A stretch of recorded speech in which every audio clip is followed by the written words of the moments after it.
خبر شامل کرتے ہیں سبی سے۔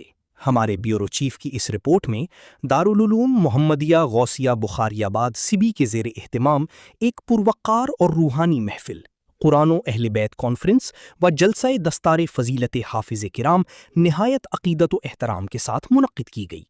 اس بابرکت محفل کے مہمان خصوصی خطیب اہل سنت حضرت مولانا حافظ پیر خان محمد قادری تھے، جبکہ صدارت کی ذمہ داری ممتاز روحانی شخصیت علامہ پیر سید فیاض علی شاہ بخاری نے انجام دی۔ محفل کے سرپرست اعلیٰ پیر سید ریاض حسین شاہ بخاری تھے۔ تقریب کا آغاز روح پرور تلاوت کلام پاک سے کیا گیا، جس کے بعد نعت رسول مقبول صلی اللہ علیہ وآلہ وسلم پیش کی گئی، جس نے محفل کو نورانیت اور عقیدت کے رنگ میں رنگ دیا۔ مقررین نے اپنے خطابات میں قرآن مجید کی عظمت، اہل بیت اطہار کی شان اور دینی تعلیمات کی اہمیت کو نہایت خوبصورت انداز میں اجاگر کیا۔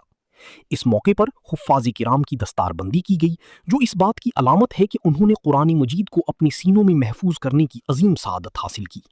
اس کے ساتھ ساتھ کامیاب حفاظ میں اسناد بھی تقسیم کی گئیں۔ تقریب میں مختلف مکاتب فکر سے تعلق رکھنے والے علماء کرام، معززین شہر اور عوام الناس کی بڑی تعداد نے شرکت کی۔ محفل کا اختتام ملک و ملت کی سلامتی، اتحاد امت اور دین اسلام کی سربلندی کے لیے خصوصی دعا کے ساتھ کیا گیا۔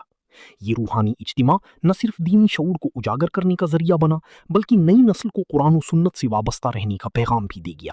السلام علیکم ورحمۃ اللہ وبرکاتہ۔ جیسا کہ آپ دیکھ رہے ہیں ماشاءاللہ جو عظیم الشان یہ محفل جلسہ دستار فضیلت کے عنوان سے سجائی جا رہی ہے، اور یہ محفل حفاظ کرام کی تکریم کے لیے سجائی جا رہی ہے۔ ماشاءاللہ آج 45 کے قریب طلبہ نے قرآن مجید کا حفظ مکمل کر لیا، تو آج ان کی دستار بندی ہو رہی ہے۔ بسم اللہ الرحمن الرحیم۔ الحمدللہ اہل سنت کی عظیم دینی روحانی درسگاہ دارالعلوم محمدیہ غوثیہ بخاری آباد سبی میں عظیم الشان اہل بیت اطہار و دستار فضیلت کانفرنس جاری و ساری ہے۔ اب انشاءاللہ اس کی دوسری نشست شروع ہونے والی ہے۔ اس ادارے کا دارالعلوم محمدیہ غوثیہ بخاری آباد کا افتتاح 2017 سے ہوا۔ اب وہ کم و بیش 18 سال ہو چکے ہیں دارالعلوم محمدیہ غوثیہ۔ تازہ ترین خبروں اور تبصروں کے لیے voice of Makran YouTube channel, Facebook page اور واٹس ایپ چینل کو فالو اور سبسکرائب کیجیے۔